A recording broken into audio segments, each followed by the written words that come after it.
People across the province will head to the polls this fall to perform our civic duty. But is voting in elections, be it municipal or otherwise, the bare minimum we can do as citizens? Adil Dhalla says it's time to turn out more than just the vote. And the Director of Culture for the Centre for Social Innovation is here now to tell us just why. Hi, welcome to the agenda in the summer. Hello, thank you very much for having me. Okay, so social innovation is a term we kind of hear more and more about, bandied about more about. What are we talking about? When I say social innovation to you, what does it mean to you? For me specifically, it refers to the adoption of new ideas, practices, and solutions. Often social innovation is branded together with social inventions, which are typically something like the organic apple, whereas social innovation refers to the organic food movement. So there's a bit of a distinction there, and the work that I do centrals around this idea of social innovation. Okay, so tell me more about the work you do, because you work for the Centre of Social Innovation. What exactly are you guys doing over there? Right, so the Centre for Social Innovation is a co-working space, a community, and a launchpad for people who are changing the world. We have 4 locations, 3 here in Toronto, 1 now in New York City. And we're basically a home for people who have mission purpose work, nonprofits, charities, for-profits, social enterprises, unincorporated, you name it. They have a home with us. And we are, when I cross the border now, I've learned my lesson. I tell them I'm in property management. In layman's terms, I'm in property management. But a very unique type of property that we manage, a curated community, and we provide tools, asset, and community in order to celebrate and showcase and support people who are trying to change the world. So it's more than a common workplace. Much more than that. I mean, I could talk to you ad nauseum about the things that we do, but I mean, we strongly believe in the notions of collaboration, systems change, and entrepreneurship. Those are our core values, and everything we do, we embed that in the work that we support for our members and our community at large. Okay, I'm hung up on something that you said, which is you said you bring together people who want to change the world. Yes. Sounds like a pretty tall order to me. Well, somebody has to do it. I mean, the thing is that we all recognize the world is filled with incredible challenges. And more of us need to be part of the solution. So yes, it is an incredibly tall challenge. And to some degree, that phrase in itself is used and it seems broad and ambiguous and a little bit unreachable. But every single person in some way needs to be part of the solution. It's the only way that we're going to solve those challenges that we face. Okay, I want to focus on that because you gave a TED Talk where you said, don't change the world as effectively. Right. So the specific focus of my TED Talk, it was entitled Screw the World, Save Your Neighborhood. And it was for a TED conference, primarily for youth. And a lot of the focus was on explaining and showcasing ideas for youth to go out there to the world and go do their thing, whatever that might be. And my argument was quite simple. Before we follow the romantic path to go changing things that might be overseas, focus on our neighborhood first. You will learn lessons that will allow you to apply what you're doing in international territories. You will be able to fix common problems that exist in your backyard and ultimately contribute to your neighborhood, develop lessons, build social capital, and make a difference in the realm around you. So my point was, before you take that step outwards, look what's happening immediately around you, because we do need you to do that. Okay, so let's talk about what CSI, yes, Centre for Social Innovation, I should yes. just point out. Yeah, you can imagine our branding challenges when we moved into New York. Every time I told someone, CSI New York is coming to town, and they're like, what are you doing again? Okay, CSI Toronto, let's talk about that. What do you... Right. Give me some examples of the sort of projects your organization is working on. So again, we are a home for people who have mission purpose work. Ourselves, we've been pioneers in the co-working movement, the social innovation movement, even the development of something called the community bond, which is an RSP eligible bond, which allows the community to invest in people for large-scale projects. But some of the tenants, some of the people who worked with us, notable names, Stephen Lewis Foundation was one of our very first tenants. The David Suzuki Foundation, their first chapter office in Toronto was based here. And so there's been a lot of people who have called us home, and then a lot of people who have started or ideas that have emerged at CSI. One of the ones that I love to talk about is Jane's Walk. Some time ago, a member of ours, Chris Winter, went to a talk it was happening at our CSI Spadina space, and he got inspired for this idea of celebrating our communities through neighborhood walks. So he went to two of our founders, Margie Zeidler and Mary Rowe, and he pitched them on this idea of community walks. And immediately thereafter, they created, in celebration of Jane Jacobs' birthday, 25 community walks in Toronto. Jane's walks today, and it recently just happened in the city of Toronto and about 99 other cities in the world, where people are celebrating and learning about the communities through citizen-led community walks. Okay, so Jane Jacobs, was a huge advocate for civic engagement, and you sort of live in her aura individually as your organization. So talk to me about the level of civic engagement without getting too partisan or into the ongoings of City Hall in Toronto. How do you see civic engagement in Toronto?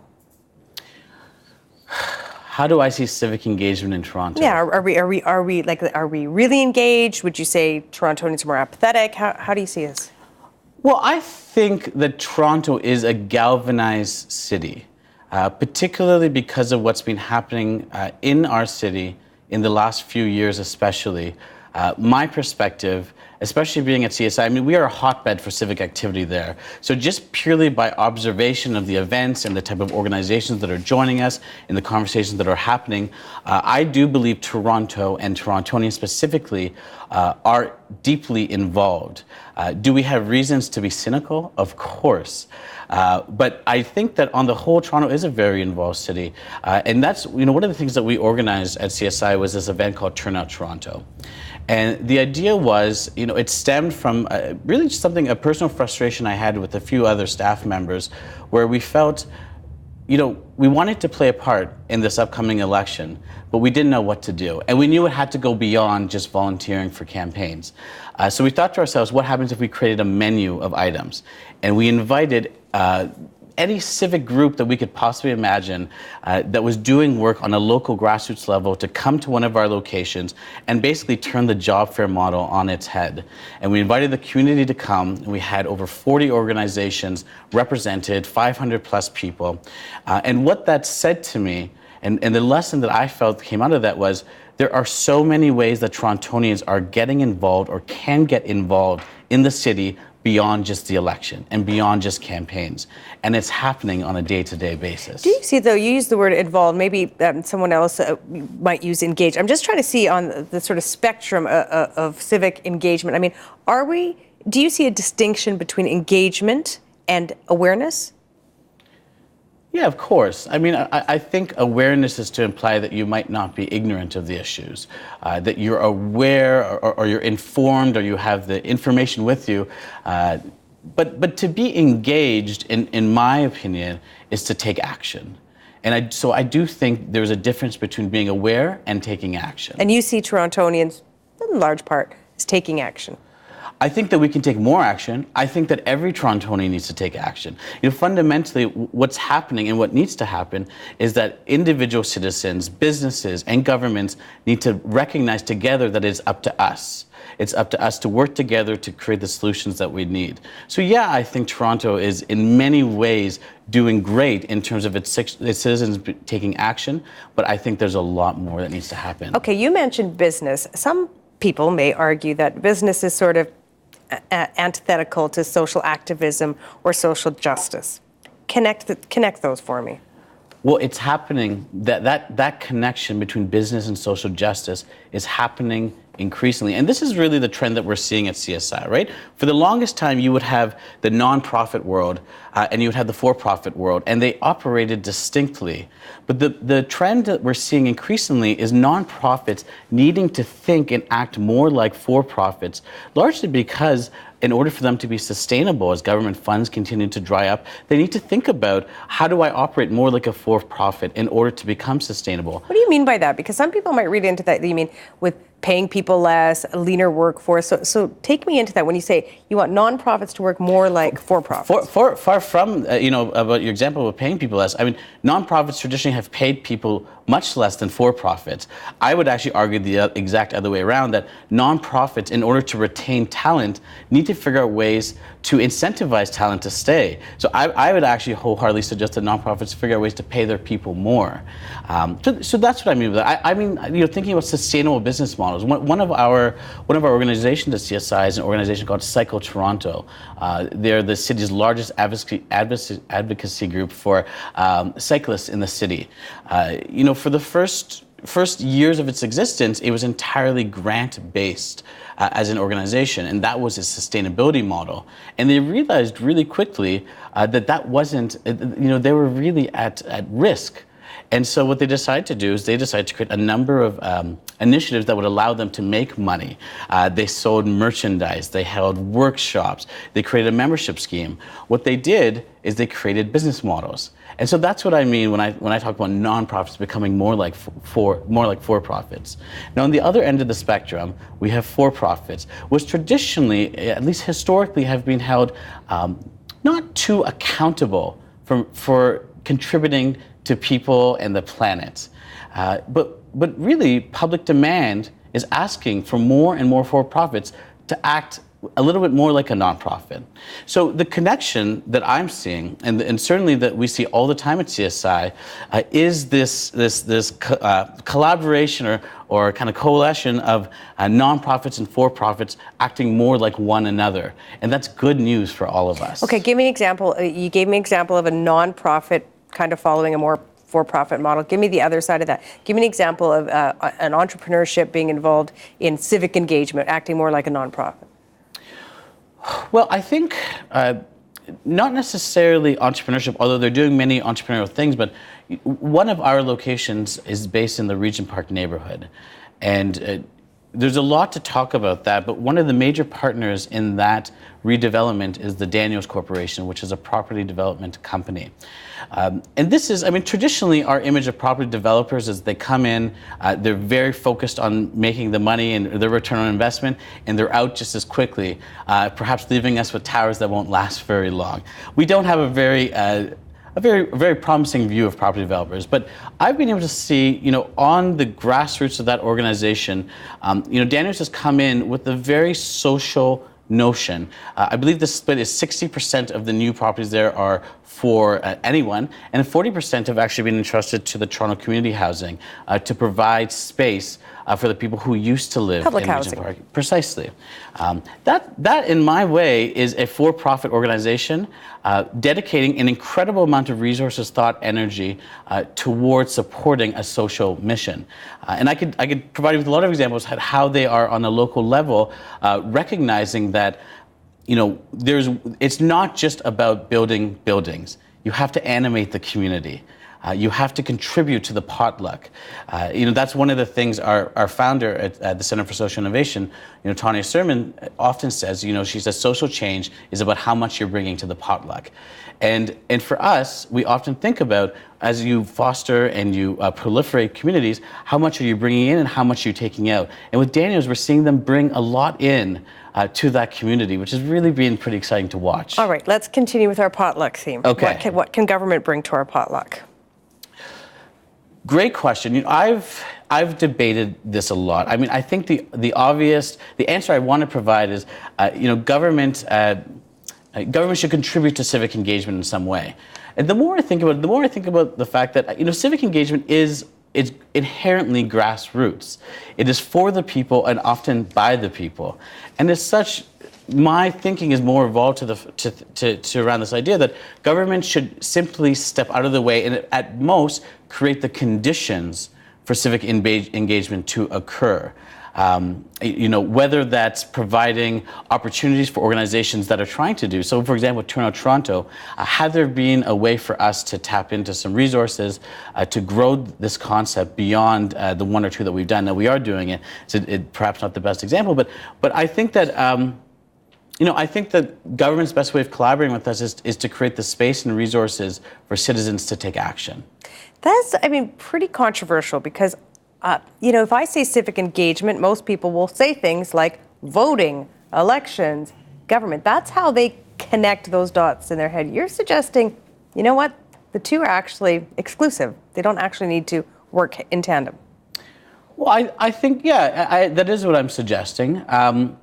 My thinking, it's hard. There's a lot of cynicism about government and elections. And I think that there needs to be some space for the citizens to feel like that they're taking action independent of the government. Now, they're contributing. We're all contributing to the same thing. But yeah, I do think that as citizens, we have to have our own path to do these types of things. And yet there are a number of groups, not for profit, some for profit, Sure. that are trying to get people to vote, whether it be municipal, federal, provincial elections, because our turnout is not that great. And they say, listen, this is how you can be more civically engaged. Do your civic duty. Go out and vote. Yeah, but I think that's doing us a disservice. You see, I'm not to underscore the importance of voting, but all this energy and investment gets put towards voting, which is, it should be theoretically once every 4 years on a municipal level. And in many ways, I think that we're giving people an out. I think we're saying, here's your opportunity to have your voice, and then we'll see you in 4 years. I think the emphasis put on voting, while important, is a little bit misguided. I think it creates false impressions in people that they're doing their part by simply showing up once every 4 years. If you want a great city, you need to show up every day for it, regardless of what level of the city that you operate on, be it individual citizen or the government. Okay, so your call to action is you need to be more involved, no matter who you are living in this city. Of course. Okay, so critics might say, why do I have to do it? That's why we have a government. That's why we have not-for-profits. Why we have business. Why do I have to, as an individual, I'm busy. I got my kids to raise. I got stuff to do. Why do I have to get involved? Well, as I said, I think that what we've seen is a tremendous amount of evidence that the government alone cannot do what we're asking them to do. And that the solution requires that we operate in a way that we think about it being up to us. That the citizens and the businesses and the governments do all work together. We have enough evidence to point towards that the current system hasn't solved everything that we need solved. And so I just think we have to evolve from the way that we're thinking. You are part of a generation that is largely described as cynical, apathetic, not involved. Would you say that's an accurate perception of your generation? No. However, I would say, first of all, who is not cynical? I mean, I think it's very easy to say the younger generations are cynical. Who is not cynical? Right. But where I disagree with some of the description is saying we might be cynical. We being the millennials. We being the millennials might be cynical, but apathetic we are not. We are the drivers of this movement around social change. We are the ones who are making the decisions to not take the traditional job as a lawyer and instead commit ourselves to social entrepreneurship. We are the ones who are looking for purpose in our work. We are the ones who are having to make decisions that reduce our consumption. Our generation, we the millennials, are far from apathetic. We are the agents of change. And so I actually think that much of this thinking could be turned around quite considerably. Okay, you say everyone's cynical. I actually wouldn't describe you as cynical. Thank you. Right. And I want to say that, cynical people don't get up and try and quote unquote change the world, right? Fair point. Okay, how come you're not cynical? If many millennials are sort of seen as, I won't use apathetic, but maybe, not the greatest generation in terms of work ethic and getting out there and doing hard work. How come you're not? Wow. I mean, I want to give you a really flowery answer about the fact I just feel it. I mean, look, I guess what I'm trying to get at with you, Adil, is that there's so many people your age that are like, I can't change the world. What can I do? I don't know what to do, and they kind of pack it in. And Sure. I'm trying to highlight what motivates you. Right. So, I mean, I think for me, most of my inspiration and motivation comes from the communities that I live and work within. Every single day I go to one of our spaces and I'm surrounded by hundreds of people who are also making a difference. I think the people who feel as if they can't make a difference are overwhelmed by this idea of, one individual, what can I do on this grand scale of things? But as I said, when I go to CSI, there's something powerful and inspiring to be surrounded by hundreds and now thousands of people who are trying to be part of the solution. So I'm not cynical. I'm inspired. I'm motivated because many people are, and I think the more of us that are, it's just a snowball, and we have to encourage that snowball to get larger. I want to pick up on something that's sort of been in the public discourse over the last, increasingly over the last couple of years, and that is the number of politicians, despite what their background in terms of their politics come from, refer to we the people of city, municipality, province, country as taxpayers rather than citizens. What do you make of that? I couldn't disagree more with the description of being a taxpayer. You know, if anything, I've thought about this, and this has been around, certainly taken more prominence in the last 4 or 5 years. I thought about, at first I thought to myself, I'm not a taxpayer, I'm a shareholder. I have a vested interest in what's happening here. And to limit me from the perspective of, to call me taxpayer is to limit my contribution and my stake in it. But in recent years, I've evolved a little bit further in my thinking and thought of myself as a co-creator. I mean, the stuff that I've got to organize at Turnout Toronto, one of the other projects that I worked on last year was called Project Ukulele Gangsterism. Project Ukulele Gangsterism. Okay. We were hacking public spaces with a ukulele orchestra. But the reason why I mentioned that is to say, I believe that I'm co-creating this city. And that is so far from feeling like a taxpayer and alone a taxpayer that I can't even fathom just that as a description of myself. Okay, so not a taxpayer. Right. Shareholder was on the table for a while. Yep. Punted that one off. Co-creator, why not just citizen? Well, I think to suggest I'm a citizen is I think we are all citizens, and I think a citizen can either be a taxpayer, shareholder, or co-creator. And so I think the type of citizen I am is that is a co-creator. You're making a tree. Yeah, exactly. So, because I think most people hear the word citizen and they don't entirely, it's a little bit of an ethereal term. We're not entirely sure what it means. Most people, I think even if you ask me right now, what does a citizen mean? I would give you a different answer than any other 3 people we would ask. So I do strongly believe now that for me, the type of citizen, maybe that's the way to put it, the type of citizen that I am, and I'd love more and more people to think about being, as many are, is that of being a co-creator. We spent the last just about half hour talking about reinventing or inventing new ways of conducting business, how we live, how we play, all these things. There are people who say, you know what, you're just opting out of the current system. All these structures and infrastructure that we've built for generations, you're just saying, you know what, those aren't working for me. Let's build something new. Why not try and fix the structures that we have rather than trying to build new structures? Well, I think I'm arguing for evolution.